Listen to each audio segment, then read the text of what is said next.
My name's Callan Rogers and I have cancer. I was diagnosed about 2 years ago with testicular cancer that spread to different areas, including the lung.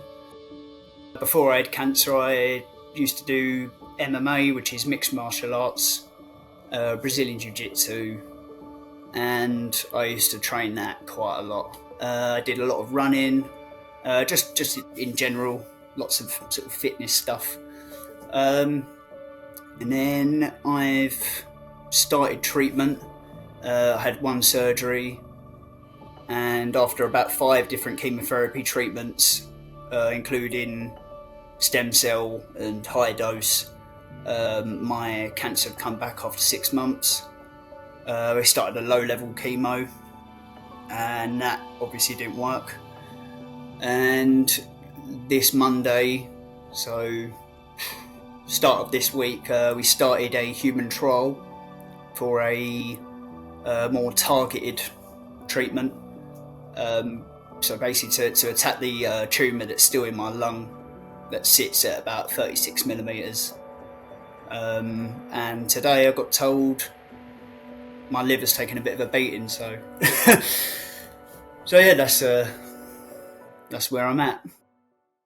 I found like a small lump like in my right testicle, and I just thought, oh, that's definitely cancer. Like most people Google things, and it's like the worst thing ever, like what you were saying, and it's just like it turns out it was. So, like a lot of people were saying, oh, it must be stress, and at the time I was working doing I do like surveying for like fire safety, and it was like summer. I have like a gym membership at this like nice like gym like locally. You've got like an outdoor swimming pool. It's like a leisure centre, but it's a nice one. And I was like, I'm not stressed. Like I'm getting home at 11 in the morning. Like I'll start work at like 8 in the morning, and then I'm like home after like a couple of hours, getting full day's pay, and then sitting around the pool all day. I had like really nice tan, like, and I was just like, but I was like knackered, and I'm like, so I guess I was getting like very tired, but then I was also training a lot, so I kind of put it, I'm doing MMA, but then I was also doing a lot of like weight training, which I don't normally do. I just wanted to try and bulk up a bit. I was in really good shape that time of year, like because I was really eating a lot, and so I just thought it was to do with that. So I went to the hospital, and the guy just said, like, the doctor, the guy, he basically just said, like, we don't know if it is cancer or not, but regardless, we're just going to have to remove the testicle, and then we can find out. So I was like, oh, great, like, and then while I was waiting for that date to come up, so the week of the surgery, I was called into Bart's in London, and I just thought it was a bit weird because I haven't done anything with this hospital yet, and the doctor he just said, "Oh, I can tell you now, it is cancer, and it's also spread to like everywhere." So he sort of showed me a scan, and it looked like a load of stars in the galaxy. Yeah, and he said all these white spots. I think it was that. He just said that, well, that's all like bits of cancer. So I was just a bit like, what? So I'm going to have like a load of surgeries? And he was like, no, we'll just do like chemotherapy, but we need to do it like now. So he said, you're staying tonight. And he said, and also I want to check your head. And then I just said no, because I was like, well, I was just like, I'm supposed to go training tonight.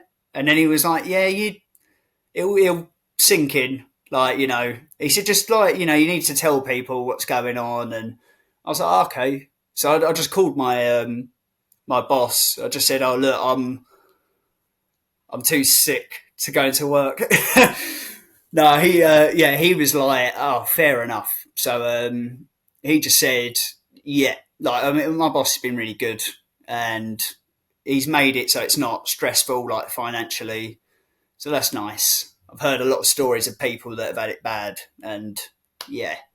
Um, and then we just started chemo that night, and then that was the start of all the treatment that didn't work. So I started on BEP.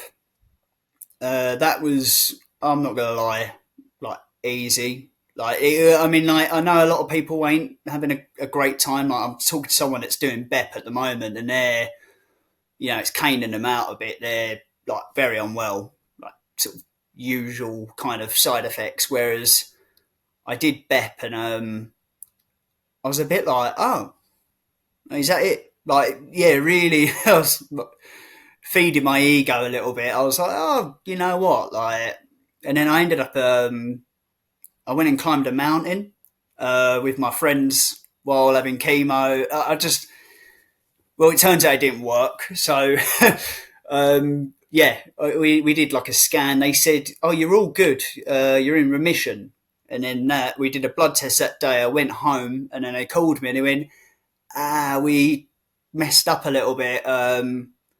It's not actually, Joey. You have to come back. So I was like, okay. So then we started. We did.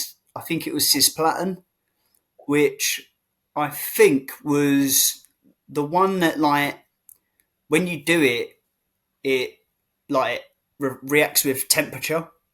So I couldn't have anything cold or hot, and it was like, so that's pretty much everything. And then it snowed.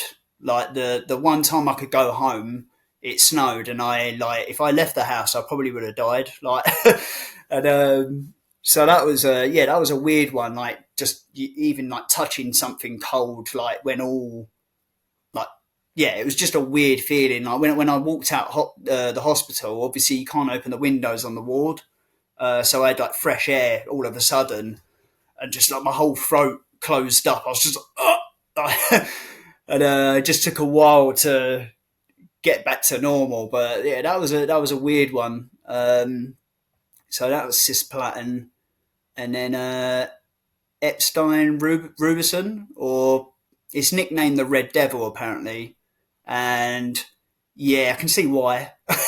It was. Oh, by the way, I was still like running and stuff while doing all these other treatments. I haven't been able to get a lot of runs in this year, and it's the longest distance I've done since before I got diagnosed with cancer. So it was quite painful. It took me about 2 hours, 29 minutes, but it's not so much the time, it's more just getting it done. So I'm pretty proud of myself for getting this done. And after the race, I had a nice roast dinner around my mum's. The Rubicin one, that was when I started getting like a bit more sick, like, like smells and stuff. Throughout, I had a really good appetite, so I didn't lose any weight. But every now and then, I'll just go and be sick, and then I'll be fine, and then I'll just go and eat way too much food and probably make myself sick again. Never learn a lesson. The Rubicin one, like, it was mainly like, because obviously they want you to like wee in like a jug, and I just couldn't do it in the end because your wee's like bright red, and it just, yeah, really, like, I remember weeing in this jug and it just throwing up all over the wall. So like projectile, but yeah, like that was when it was starting to get a bit like, oh, this is taking its toll. And then my face was starting to like get a bit puffy. I was sort of like, my hair had like lost. Like, I lost my hair like ages ago. I still had my eyebrows, so I did high dose. It's called like Top Cat, which is like the high dose chemo, and that was with blood stem cells, which I harvest my own stem cells like a few months before, which normally you have someone else do it, but I just have to do everything apparently. So yeah, so we did that, and then started it, my doctor said, I know you haven't had all the side effects, but he said you're going to get all of them. Like, this is really heavy stuff. So we started that, and that's when it really, well, I lived in the hospital for about a month, and like I had sores in my mouth, so I couldn't eat for a month straight. I went from 82 kilograms to 54 kilograms in 2 weeks. And that's just like, I was like, yeah, like a costume of a person. Do you know what I mean? It was just like skin and bones. My eyebrows came straight off, so makes you look even weirder. Then I actually went blind as well. The transfusion burst blood vessels in both my eyes. I had ringing in the ears. I had a heart palpitations thing that I had when I was a kid that sort of came back. I've got severe like nerve damage, hands and feet. That I still have that, but it's getting better. But it was, yeah, I lost all that. My nails and toenails all peeled off. And then after that, so they were about to put a pipe in my stomach because I was sort of like starving to death. So my doctor kind of caught wind. They did that treatment twice, so that's probably why.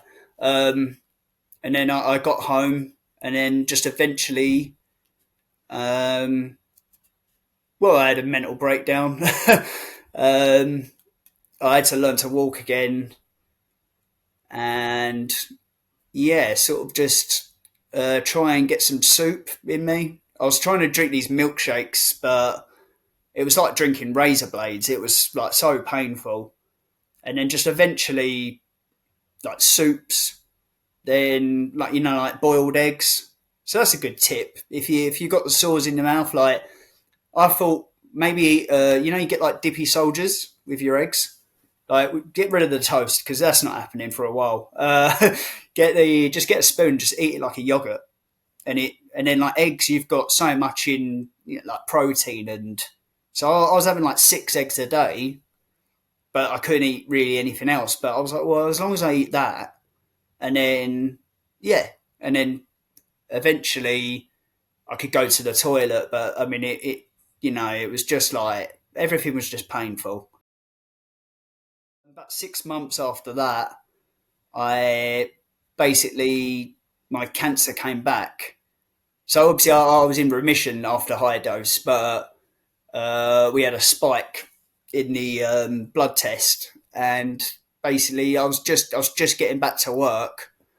I was still like struggling, but my eyesight had come back. I had put all the weight back on.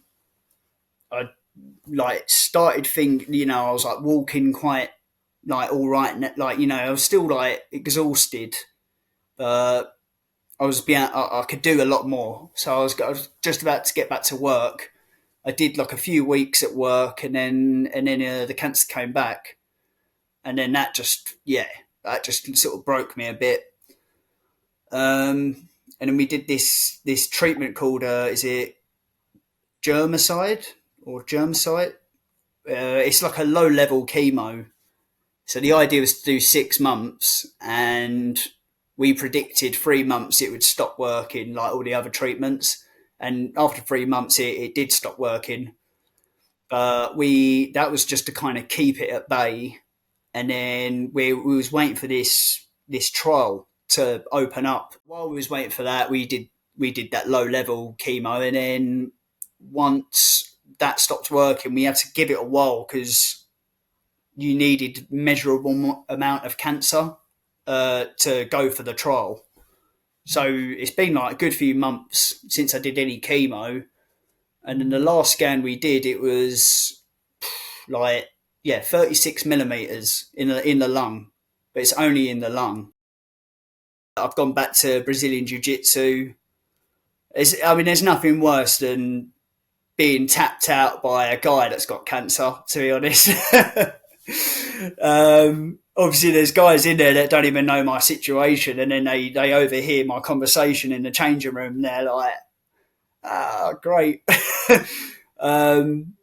Obviously, I some people that know me, they go easy, but it's I've just been getting on with my life because it's been a long while. A lot of people, like I've lost like people that are important, just because this disease doesn't just kill you, it just ruins a lot of things. Like, and not only that, it's like, even when this is all over, like, I'm not who I was. I never will be. And it's like, people just think, oh, you go back to your normal life. I ain't going back to my normal life. I've come to terms with, I probably won't be a dad. I probably won't, be a granddad or like the treatment I've had, you sign something that says it will cause you more cancer. And the amount I've had, I'm like, well, that's bound to happen. But then also, like, I'm somehow still fertile. Like, and that's like near impossible. Like, I shouldn't. I don't know if I want to try that, because they might come out with all arms on their head and all sorts. But like, so you just don't know what is possible. But I like to think, if I can keep going, I can maybe help other people. And that's what I've been doing recently, is talking to people on the phone that I don't even know about their treatment and their cancer. And then I'm like, maybe this is, I believe in, like, the universe gives you a sign and that kind of stuff. I've recently got a lot closer with that whole spiritual thing. And now I'm like, I feel like my path is leading towards, I don't know, like, maybe something to do with charity, or just like, I don't know, just helping someone that I don't even know. Because I'm like, I personally don't actually want that much. I just want I just want to be allowed to carry on living, so I can just carry on doing things that are going to help someone else. Like, I sort of, it used to be like, oh, after all this, I'll go back to my normal life, and me and my girlfriend, we'll get married and we'll have kids, and this is the house I want. And I'm like, it's like almost silly to think. It's like, that's not going to happen. So, which is a shame. Do you know what I mean? And it's like, that was my future, and you have to kind of, I'm grieving my future, which I never even had. But, it's, now I think I've got a different purpose, which is, it's like bigger, it's more than me. I feel like I'm just doing the right thing, and that's enough, really. I don't know. And doing this treatment alone's, it's, it's just, I mean, hopefully it'll turn into medicine for other people. And then all the stuff that I have to deal with, I talk to other people. It's not, that's how you deal with things. Like, you talk about things and you don't hide from it. We loads of people, like, we all call each other.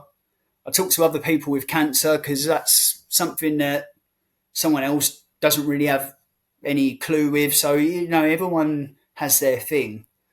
I just have quite a lot of things at the moment, so I'm on the phone constantly. But but yeah, I think that's the way to do it. And also, like, therapy, like, just, there's so many different avenues now. Just focus on the step and not the staircase. And I was like, you know what? Yeah, it's kind of how I dealt with this anyway, but it's just a different way of saying it. I just focus on the next part. I don't think about the whole, oh, will I be cured? And I just think, all right, let's hope this next bit's good, because it's too much otherwise. You get no one can. It turns to a mess. So, but yeah, it's like, focus on the next step, not the whole stairwell, or, do you know what I mean? It's because it's too much.